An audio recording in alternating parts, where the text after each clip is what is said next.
সকালবেলা কাল সানডে ছিল আর কালকে রথযাত্রাও ছিল, তো সেদিন মানে কালকে তো আর মানে মাছ মাংস কিছু খাইনি, কালকের দিনটা নিরামিষ খেয়েছিলাম।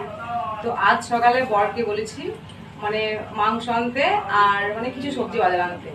তার মধ্যে দেখো কি করেছে।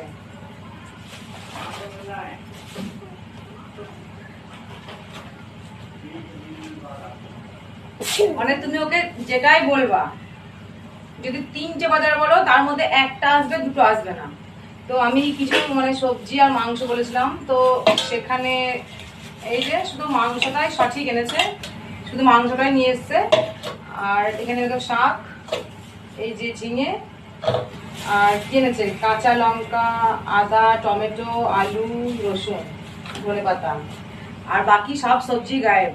মানে শুধু মাংসটার কি কি রান্না লাগবে শুধু সেইটা একদম গুছিয়ে ঠিকঠাক বাজার, আর বাকি বাজার উঠাও। এবার তোমরাই বলো যে তোমাদের মতন এরকম ভোলাক্কার বর কার কার আছে। মানে চাहे মুদিখানা বাজার হোক, চাहे মানে সবজি বাজার হোক, মানে গ্যারেন্টি ভুলবে। এরপরে মানে এই জন্য আমার শাশুড়িমাও পাগল, আর আমি তো মানে বেশি পাগল হয়ে গেলাম।